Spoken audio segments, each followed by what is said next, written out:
Dobar dan, dragi prijatelji i ljubitelji pisane reči. Današnji segment 3 minuta za književnost posvećujemo romanu Leto u Italiji autora Davida Macfarlana. Stil života prevazilazio mi je ono što bi pod normalnim okolnostima bila sredstva za život nezavisnog kulturnog kritičara u gradiću koji nije baš opsednut kulturom. Hajde da to ovako kažem, ja sam bio jedini kolumnista u Katkarskoj hronici koji je leta provodio sedeći pored svog bazena.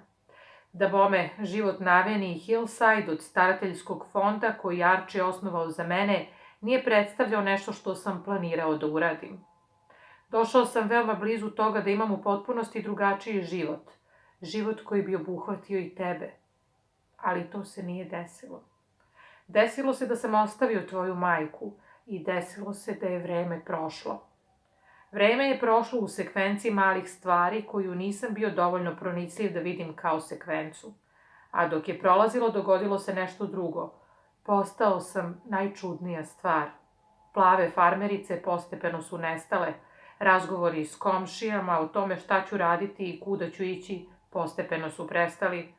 Polako sam postao ne više mladić u ispeglanim širokim pantalonama, košulji bez kragne i mokasina, koji se zbog razloga kojima su se ljudi uvek čudili, nikad nije odselio iz kuće u kojoj je odrastao. Sviđao mi se posao u hronici.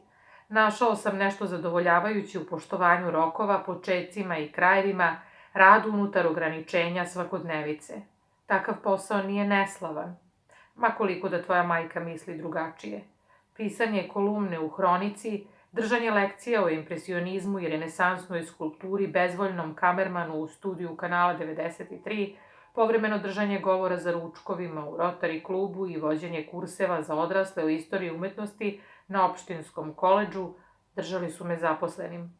S vremena na vreme pisao sam programe za umetničke galerije i lokalnu pozorišnu kompaniju. Pomirio sam se s idejom da nikada neću otići iz kuće na aveni Hillside čitavu deceniju pošto sam se pomirio sa tom činjenicom. Pomagao sam Arčiju za vreme Winifredine duge bolesti. Onda sam ostao tu, pomažući mu da se stara o kući i bazenu.